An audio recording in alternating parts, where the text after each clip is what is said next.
morning, ladies and gentlemen. Welcome back. We are studying Astro-Vaastu Principles. Now, let us bring in the element of directions. Now, everywhere I'm using Kalpurusha Lagna. This is the blank chart. Essentially, it's Kalpurusha Lagna or Aries Rising. Now we place elements. Each direction, as you can see on the chart there, has an element associated. Now don't confuse this elementary placement with elements of planets or elements of this, that, and the other, or nakshatras or signs or so on. These are elements of directions, very specific. Please note.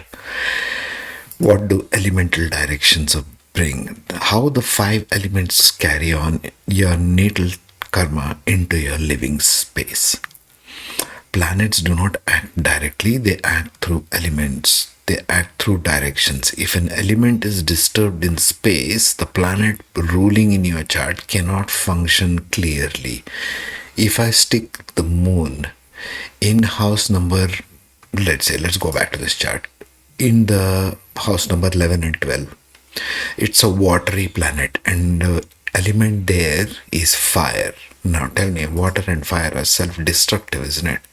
Just giving you a random example here, so it won't function properly. You have to take care of the elements of the directions, not the elements of zodiac signs or nakshatras or planets. You take the planets, yes, but you have to match it with the elements there. And that's when the Astro-Vaastu corrections come into picture. Let's start from the top. Ether, space and spirit, northeast and the upper arc of the grid. So if you see the upper arc of this grid, ether, space and spirit are here in the northeast direction of your house. Okay. Ether is potential. It is silence before thought. It is meaning before action. It is the meditative space in your house. It's the consecrated puja space. Many in Vedic tradition in India, many of them keep their houses northeastern space for meditation, for prayer, for puja room and so on. Psychological expression is one of clarity, intuition, faith, inner guidance, sense of being held by life itself, by universe, by God, whatever you want to call it. Okay, it's all the same. Natal chart correlation, Jupiter, Ketu, higher intelligence, moral compass, life philosophy, not running around headless chicken in this world.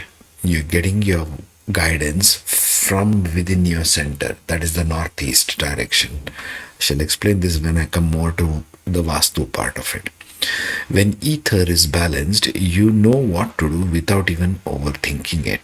Life feels guided, not forced. Decision aligned naturally, not deliberately. Your overthinking for all your PhD degrees won't yield you anything, folks. Even the PhD people find this out. When ether is polluted, when the direction of northeast is polluted in your house, it leads to confusion despite you having knowledge. Spiritual fatigue. Many people are undergoing that in the world now. Like, where is my God? Where is my Allah? Where is my Jesus Christ when I need Him the most? This is fatigue. There's nothing wrong with any faith, but it's confusion created by Vastu in your house, maybe. Anxiety without visible cause, loss of meaning. Therefore, the insight here becomes when heavy objects clutter or noise the ether zones, the northeastern zones in your house, you are collapsing the guidance itself. What the universe is trying to tell you or guide you in your daily life, with your family, with your job, with whatever it is. It is cluttering that space. Avoid junk. Avoid putting clocks in that space. Everything gets delayed if you put clocks. No remedy works until ether is able to breathe again. Number 2, fire. The east and the southeast arc. We are talking about this now. We are talking about Aquarius and Pisces, the 11th and the 12th house of your chart. Just pay attention if there are more planets here, by the way. Fire is activation. It converts intention into motion. Psychological expression will become one of confidence, willpower, desire, metabolism, courage to act. Both Aquarius and Pisces are. Natal chart correlation is Sun, Mars, Venus, desire, leadership and ambition. When fire is balanced, we're talking like element of the space, the direction itself. When fire is balanced, motivation feels natural. Healthy appetite for life, assertive but not aggressive, creative energy flows properly. When fire is excessive, anger, burnout, impulsivity, conflict. When fire is deficient, you have a fear of starting. Mars, people keep telling Mars is malefic. Chief, if you don't have Mars, you can't function. Debilitated Mars does not know how to function. They have no reasoning, logic, nothing. They are least motivated people, even if you give them a million motivation books. Mars is debilitated. Mars is what your fear, courage is, innate sense of courage, action, low vitality, indecision, suppressed desire. Astro-Vaastu says Mars problems, Venus problems, quote unquote, are actually fire distribution problems, not personality flaws. Important one, isn't it? Third one, the Earth, South and Southwest arc. This, starting from Capricorn, which is Tamasic Earth, going to Sagittarius and going to Scorpio. So let's say the 8th, ninth, and 10th house of your chart. Earth is structure, it gives form, weight, and stability. The psychological expression here being of security, responsibility, endurance, boundaries, capacity to hold life. The natal chart expression here being Saturn, Rahu, material anchoring, career, stability, long term wealth. These are all highly tamasic areas, okay? Because sun is setting here, and I'll come to this days in the next one probably. When earth is balanced, you make steady progress, emotional grounding, reliable routines, career solidity. Remember, we are talking about directions of the elements of the directions, not necessarily the planets. When earth is excessive, stagnation, depression, over attachment, fear of change. Scorpio will create change. 8th house. When earth is weak, you have instability, sudden losses, anxiety about future, lack of roots. Scorpio is also your roots, everything buried deep underground. Mula Nakshatra and Sagittarius is all about roots. A weak earth zone makes even a strong Saturn placement feel punishing instead of rewarding. Number 4, the water element, west and the lower central. This one, essentially Cancer, isn't it? That's water. And then it goes to air. Water is also your west house.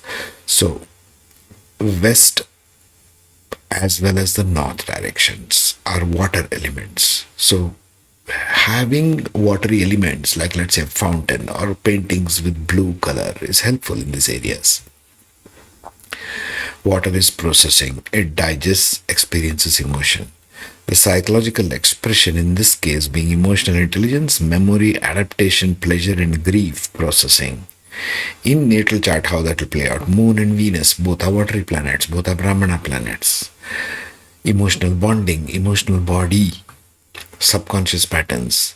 When water is balanced, you have emotional resilience, good sleep, healthy relationships, creative flow. And I'll put the places of the house later in the later slides. Why I'm unpacking this slowly is unless these things are understood properly, you'll get really mixed up between zodiac sign elements and planetary elements and directional elements.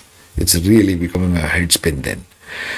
When water is excessive, it becomes mood swings, over attachment, emotional overwhelm, financial leakage. When water is deficient, it becomes emotional numbness, dryness in relationship. Water needs, Venus and Moon are wet planets. They need some place to land in. If you put them in fire sign, for example, if you stick Venus in Aquarius thinking I'll get all the money, it is drying up your relationship. Be careful. Inability to rest, burnout. Moon absorbs space faster than any planet. So does Mercury. If water zones are unstable, emotional stability is impossible. Number 5, air. This arc. 5th and 6th house is air. The northwest arc. Air is movement and change. It connects all other elements. The psychological expression here being thoughts, communication, social interaction, nervous system, Mercury. Natal correlation, there you go, Mercury, Moon. Moon as the aspect of mind, manas as they call it. Networking, trade and information flow. When air is balanced, remember Moon is also manas. Study the Purusha Sukta. I don't need to speak much. When air is balanced, clear communication, mental agility, smooth transitions, and adaptability occurs. When air is excessive, you have anxiety, you have restlessness, you have overthinking, inability to sleep, insomnia. When air is blocked, you have stagnant ideas, social withdrawal, poor communication, fear of change. Air imbalance is the root of modern anxiety disorders. Psychologists pay attention in Astro-Vaastu diagnosis. So the element loop is ether, fire, earth, water, air, ether. When one element is blocked, the loop breaks. You need to have a proper flow of energy aligned with your chart. That's what Astro-Vastu is. Something along the lines of Feng Shui, but this goes much deeper. Feng Shui just speaks of Chi energy. Astro-Vastu is tying it to your Vedic astrology birth chart. The deeper teaching here being your natal chart is not failing you. Your living space may need to be realigned with the elements of the chart, matching the planetary positions in your natal chart. See, if you're studying anything in Jyotish, if you're going beyond natal chart, it's unnecessary. You really haven't understood astrology. People keep jumping to Navamsha, this one, Dashamsha, D10, tell me D3, D6. You're running around like a headless chicken, trust me. If you can't tell just by natal chart, you do not know Jyotish. Astro-Vastu corrects fire, so action does not burn. Water, so emotion don't drown you. Earth, so life does not stagnate. Air, so mind does not scatter. Ether, so meaning doesn't collapse. Very strong words there. These are the elements. I went racing through, I understand, but we needed to do that. We needed to take care of the elements of the directions first before we start jumping into details. In the next slide, I shall give more and more principles on the same chart. The reason being, once it is superimposed, you can keep revisiting this podcast and studying more and more and more. Your own chart, your own house. I'll see you in the next. Take care.